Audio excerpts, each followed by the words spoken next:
Hello friends, welcome to Prep IAS.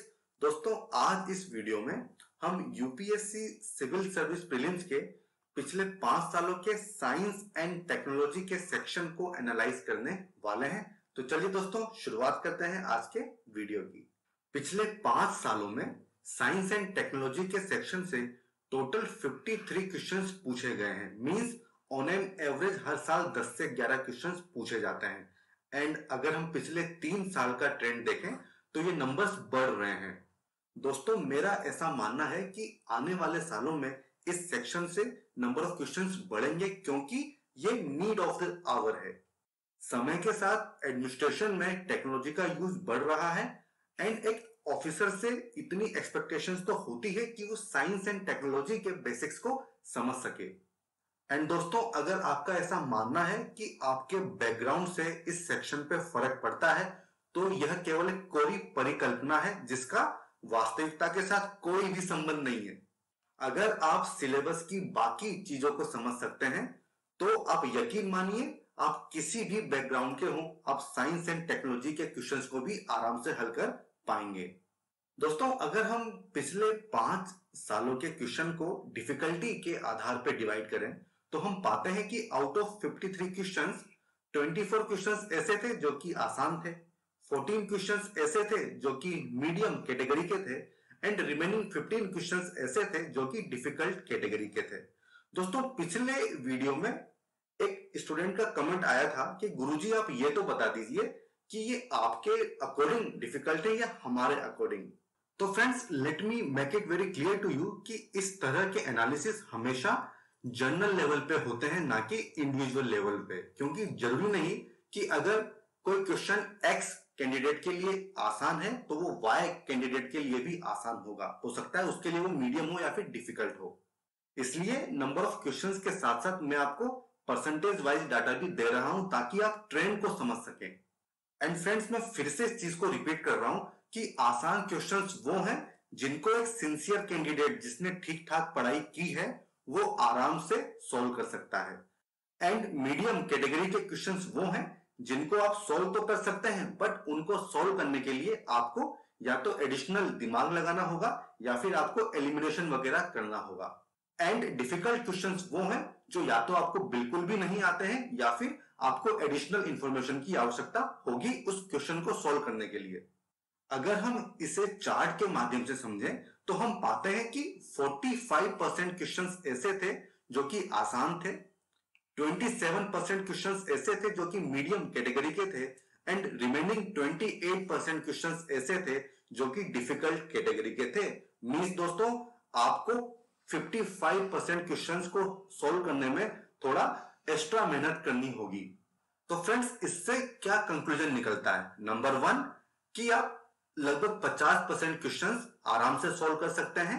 Number 2, क्योंकि इस section में मीडियम एंड डिफिकल्ट क्वेश्चंस का परसेंटेज अच्छा खासा है, इसलिए आपको अपनी एक अच्छी सी रणनीति बनानी होगी इस सेक्शन में अच्छा स्कोर करने के लिए। फ्रेंड्स, अगर हम फिर से माइक्रो एनालिसिस करें तो हम पाते हैं कि आउट ऑफ 53 क्वेश्चंस केवल 2 क्वेश्चंस ऐसे थे जो कि डायरेक्टली एनसीईआरटी के माध्यम से आप सॉल्व कर सकते हैं एंड 44 क्वेश्चंस ऐसे थे जो कि करंट अफेयर से पूछे गए थे एंड केवल 7 क्वेश्चंस ऐसे थे जिनके सोर्स रैंडम थे। मींस आप आइडेंटिफाई इतनी आसानी से नहीं कर पाएंगे कि वो क्वेश्चन कहां से पूछा गया है। अगर हम इसे चार्ट के माध्यम से समझें तो हम पाते हैं कि 83% क्वेश्चंस का सोर्स करंट अफेयर था, जबकि केवल 4% क्वेश्चंस ऐसे थे जो कि एनसीईआरटी से आप सॉल्व कर सकते हो एंड 13% क्वेश्चंस ऐसे थे जो कि रैंडम सोर्सेस से पूछे गए थे। अब इस चीज से क्या कंक्लूजन निकलता है? नंबर 1 कि इस सेक्शन में एनसीईआरटी का आपके लिए कोई भी मतलब नहीं है। अगर आप उसको छोड़ भी देते हैं तो भी आपको कोई तकलीफ नहीं होने वाली है।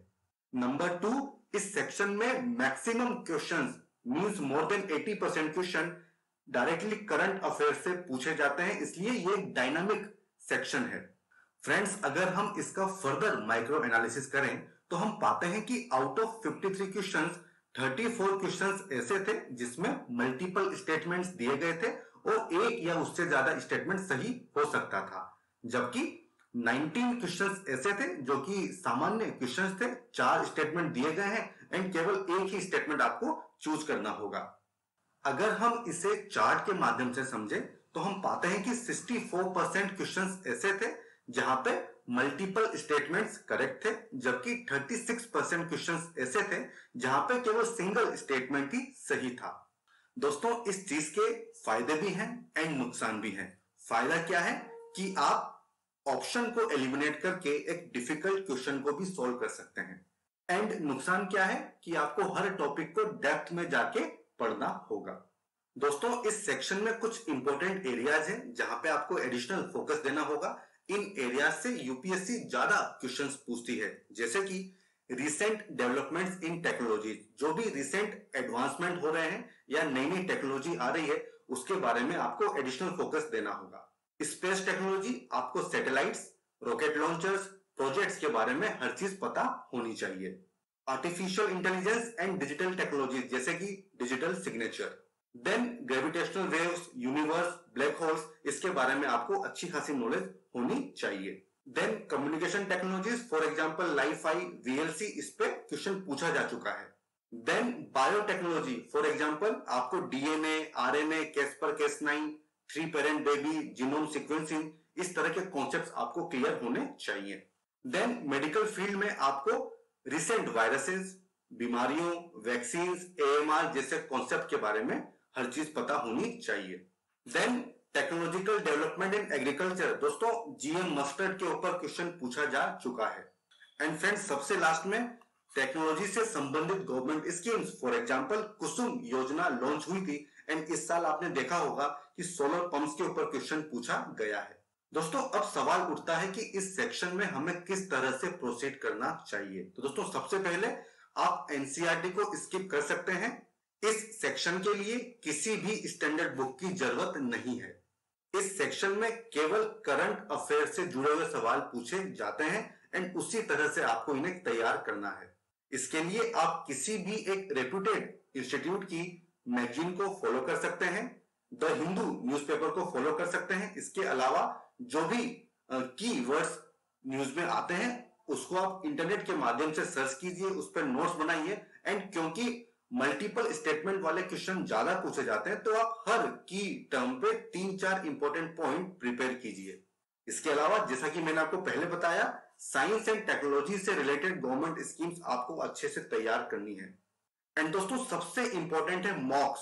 दोस्तों, जितने भी करंट अफेयर ओरिएंटेड सेक्शंस हैं उन सब में मॉक्स की इंपॉर्टेंट बढ़ जाती है, क्योंकि फ्रेंड्स कोई भी एक सिंगल सोर्स सारा का सारा नॉलेज या इंफॉर्मेशन को कवर नहीं कर सकता है। इसलिए आप जितने मॉक्स देंगे उतना ही आपकी इंफॉर्मेशन बढ़ेगी एंड उतना ही अच्छे से आप एलिमिनेशन टेक्निक को यूज कर सकेंगे।